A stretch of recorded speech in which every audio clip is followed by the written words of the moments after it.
This is a portion of a trip that was made around the world in 1964.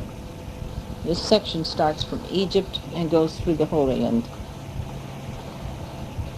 Most of these things you will recognize. Things you've read about as far as Cairo is concerned, or Egypt. And that's eye on a camel, out by the Sphinx. They're very mean animals and they'll spit on you. Very ugly animals. And I wouldn't have one if somebody gave me one. And they're rough, very rough riding. Now there is an animal that nobody but his mother could love.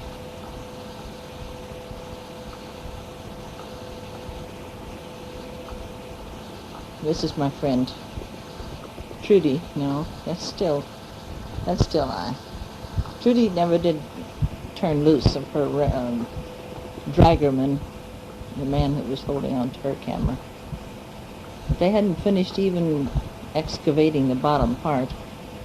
This is my friend of the Sphinx there. Isn't that a beautiful face? Yeah.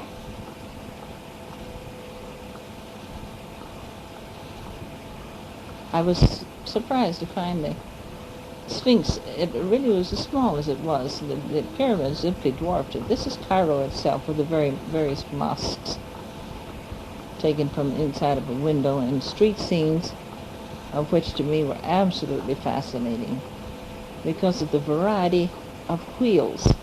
There were big wheels, and there were little tiny wheels, and there were middle-sized wheels, and there's a man smoking on the strange Egyptian pipes.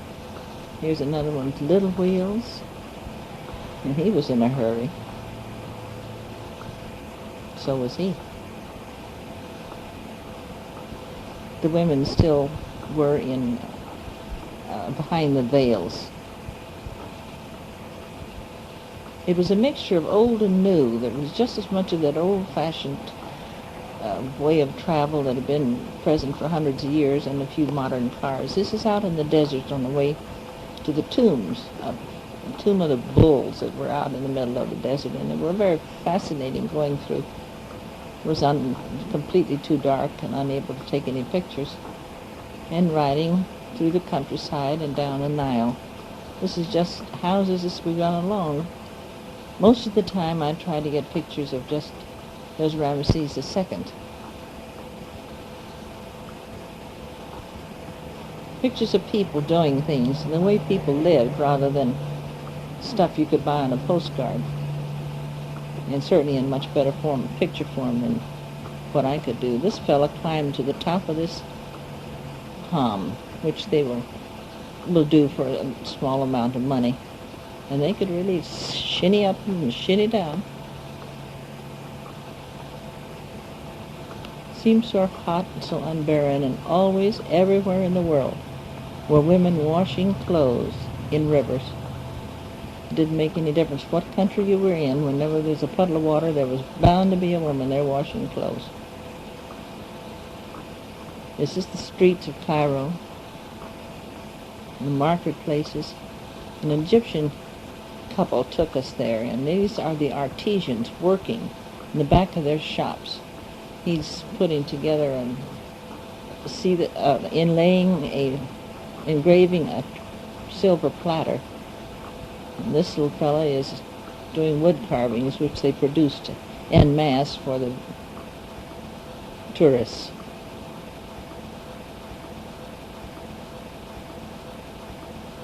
And you notice that they're just children, and I was wondering about that, and I asked, I said, aren't the children required to go to school?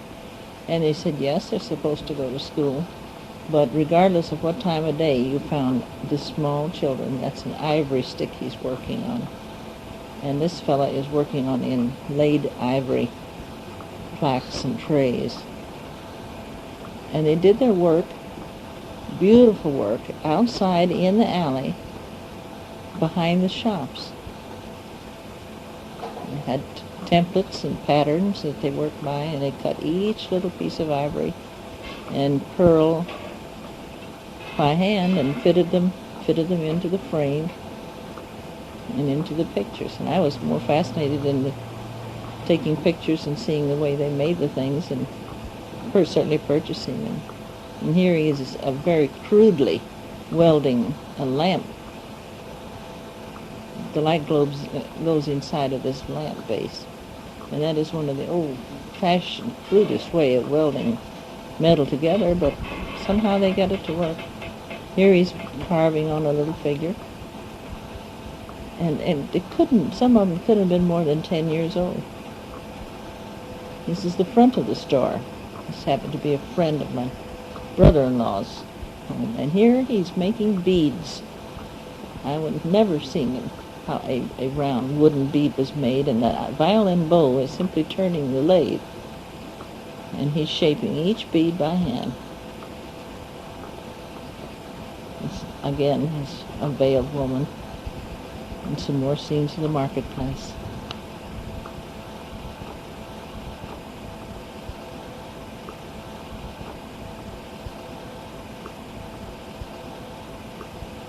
I don't think it looked very much like this today. I think more and more of this is now in modern clothing, and you wouldn't quite see as much. This was a sort of a, I never could quite decide just how many baskets that woman could carry at one time.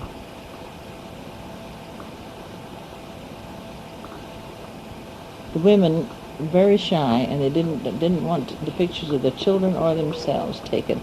Sort of was against their religion. Their husbands didn't want the pictures taken. And this is the trip through the Holy Land.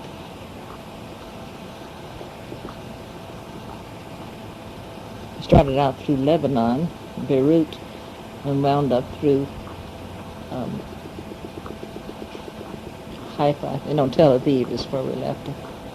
These are the ruins of Balzac. And I was more the Roman ruins, and I was more impressed with these particular ruins than almost anywhere. And I do believe the Romans were everywhere in this world, because no matter where we went, there was always some Roman ruins. We must have roamed very, very far. And always the massive columns. It's looking over across into Syria.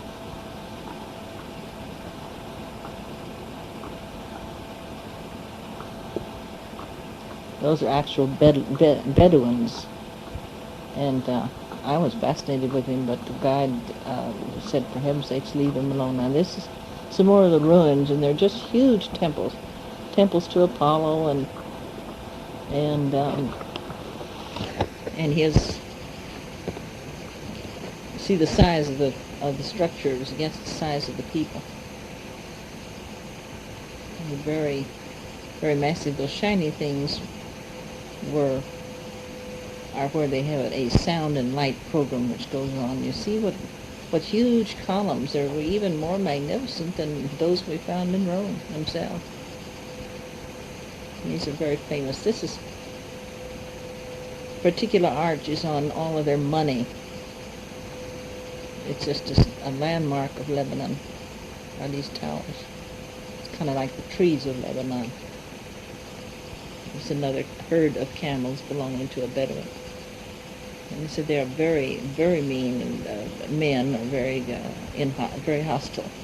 And they will actually harm you if you try to bother or talk to them.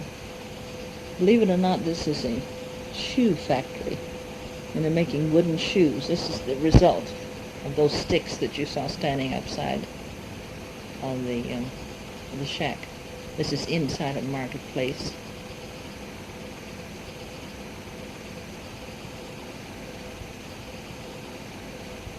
This is an old Jerusalem. I was fascinated with her outfit. The streets are that narrow. There's another camera-shy man, and he had food on his trays. There was hardly any room to walk through. This is the temple, not a temple, but the palace of the Aga Khan, who abdicated. So walking through the streets, they had a Lebanese guide.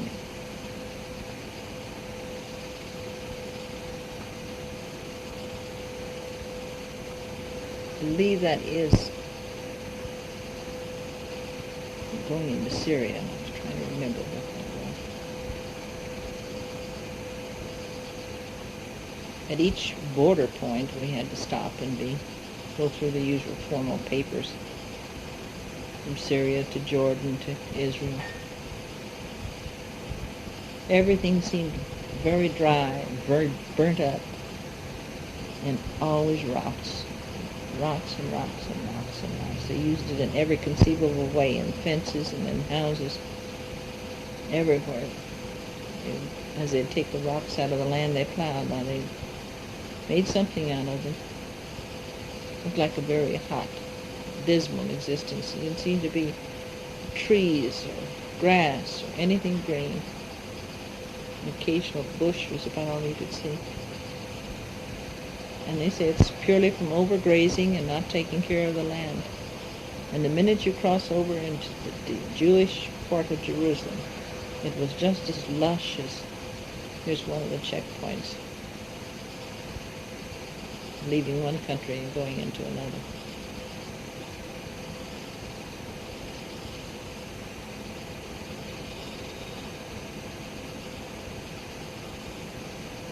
I think the camels explain themselves. And this is the type of land that they left. And that was once lush, green, fertile hills and valleys, and it was simply due to overgrazing, the sheep, people not taking care of it. It soon laid waste to desert. And all of that land would do that. And the Jews now are bringing their portion of Israel back into lush life again. This is the River Jordan on the Jordanian side. There isn't even any green on the edges of the banks of the water. The minute you see the other portion of the Jordan on the other side, it's green. This is in Jerusalem.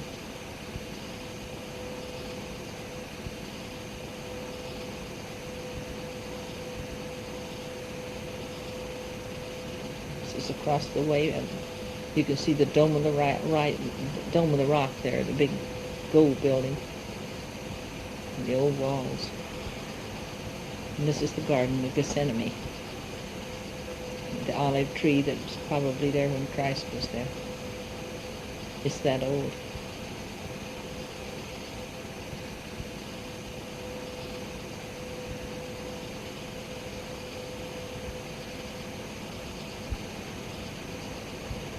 This is still a monastery there in the garden.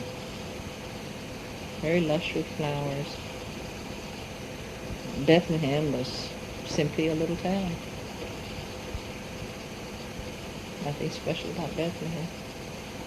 Sort of disappointing, after all you read and learned and read about it. These are from the streets.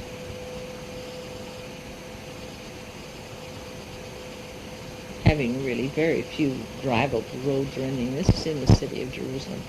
This is at the border where Jerusalem has been divided. And this is going into one of the churches. We did walk the way of the cross. There was Jewish children. And that was their playground. And that's the way they lived. Never a patch of ground to hold their own. Shows the effects of some of the wars.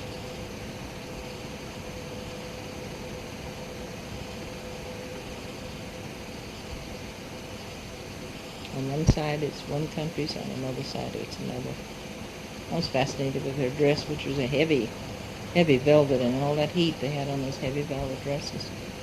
When you look down on some of the roads, you realize why they rode on horses. We're going down to the Dead Sea. To me, the land looked far more dead than the sea. Those are the walls of Jericho. They're just now excavating those. And we begin to see the greening up now. This is the other end of Jordan, of the Jordan River. And you see there's some green there.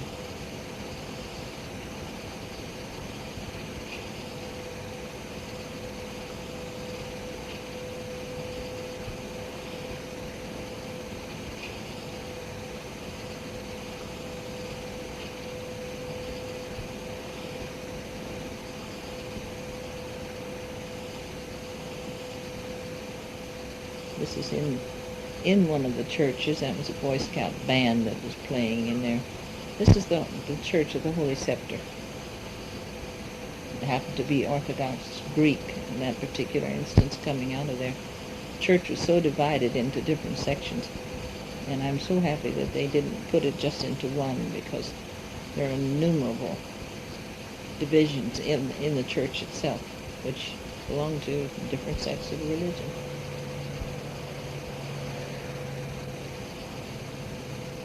Such small streets would never accommodate a car. There's not a car in Jerusalem, old Jerusalem.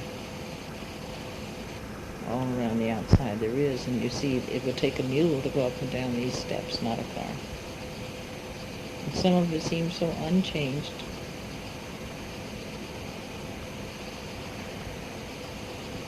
Poor, burdened animals.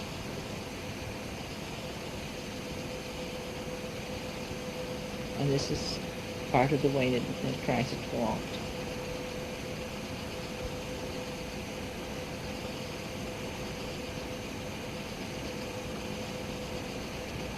Here they are in the process of restoring the Dome of the Rock and just finishing the gold part of the top of it.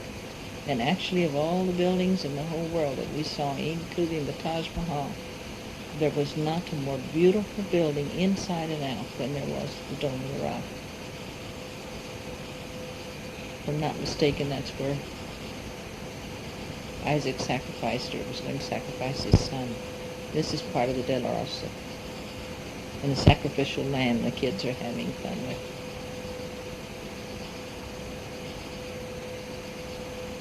Our Armenian guide was quite a caution.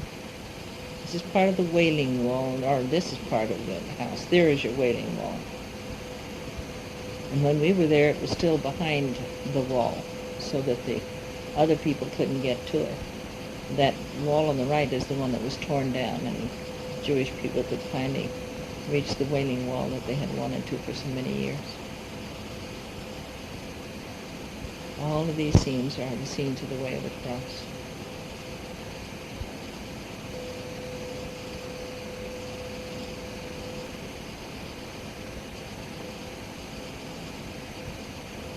I tried to get picture inside some of the homes, and everywhere, but nothing else grew. Poppies did. And there's the war-ravaged tower that divided the two, these particular two sections. And now we're in Jerusalem proper. And these are strictly Orthodox Jews with curly sideburns and their strict adherence of no pictures being taken. They always turn their heads.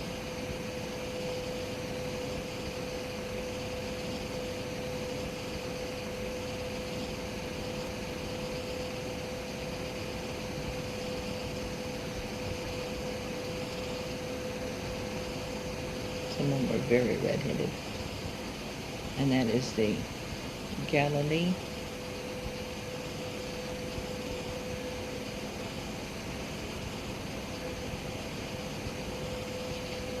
And I dip my feet in the Sea of Galilee.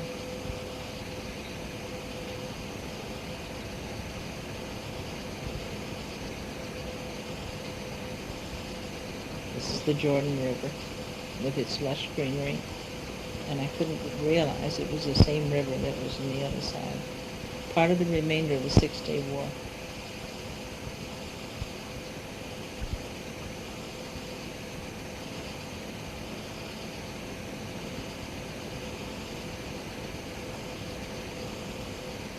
It's a whole new picture from the one that was in Syria and in Jordan, where it was just brown earth. This was in Haifa at the Peace Temple. Simply gorgeous grounds. It's non-denominational. Most beautiful building. Overlooking the city of Haifa.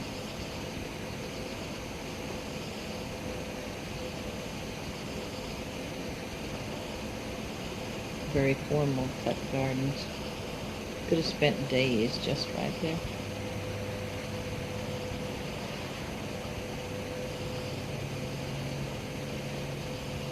In Tel Aviv, we stayed this close to the water.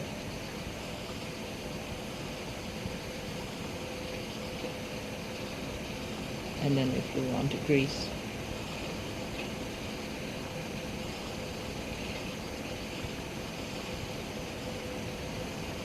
The Acropolis in Athens. And the Greek soldier.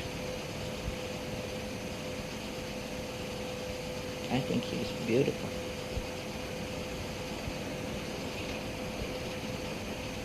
Always turning circles in Greece. Pedestrians walked underneath the circles to get wherever they were going. How in the world anybody ever really found their way around is beyond me. There's a native market. Always in every city is a native market. And that's where the color is.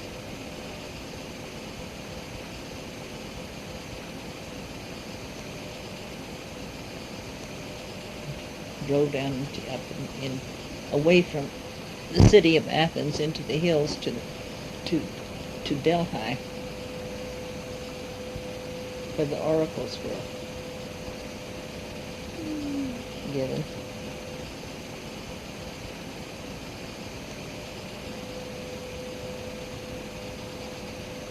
These are little beggars. It's their profession.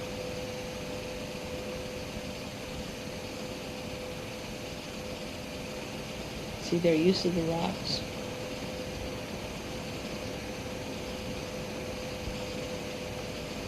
Very rugged mountainous country.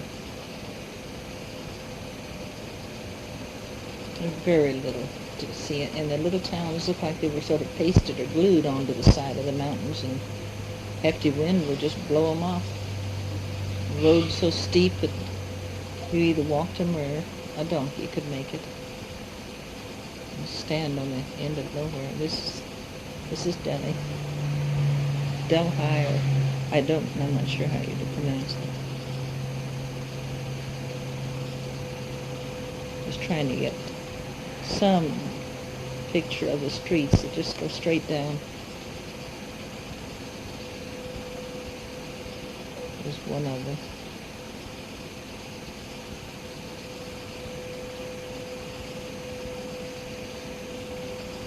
We stopped at this monastery, very old, 600 some odd year old monastery, on the way back into Athens. And it is a working monastery with the monks and everybody there, but you did get to stop. This is when the king of Greece had died, and the flags were all half-mast.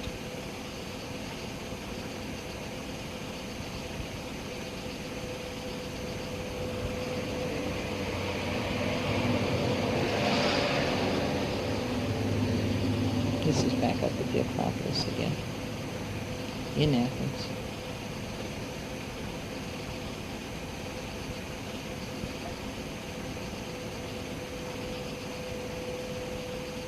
Everybody's familiar with that. And the inevitable turning circles. I don't know why I should, except that the fountains weren't playing. I think the first reason I repeated this picture.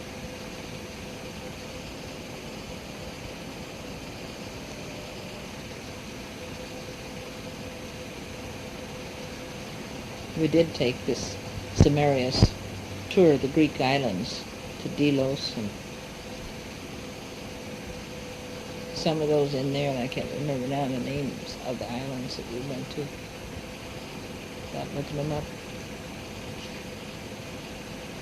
It was a very pleasurable trip.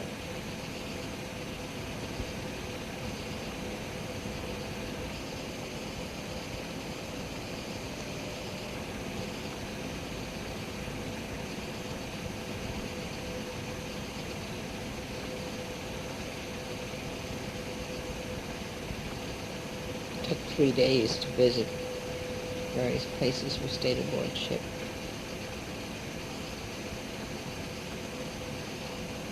Marcos, I think, was the name of another of the islands. One of the islands is very famous. This is Delos here. And I believe it's the one that has the standing and the sitting, standing and sitting lions, standing and sitting animals of each kind, elephants and so on, in the inevitable copy.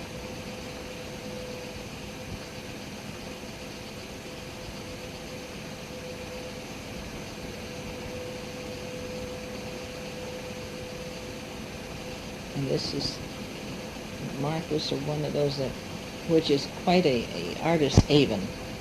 So many are here to paint. Every building on the thing is absolutely snow white. It makes a gorgeous picture.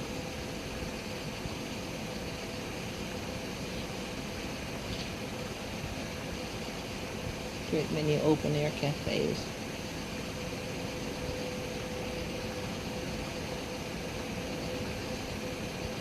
And the town itself was a delight. Church new on every corner. And that snow white houses. And it was built to where it was absolutely impossible that you could get lost in just going around the corner. And they did this deliberately to foil pirates and people who would come in by ship. And they would get to wandering around in the maze and get lost, and they could catch them. I didn't realize at the time, but this was a very, very famous pelican. He turned on the water himself when he wanted to drink. Peg-leg Pete or something. He had a certain name that belonged to him, but he could turn this was his mate. He could turn the water on and off. People knew about him all over. Women always rode side saddle.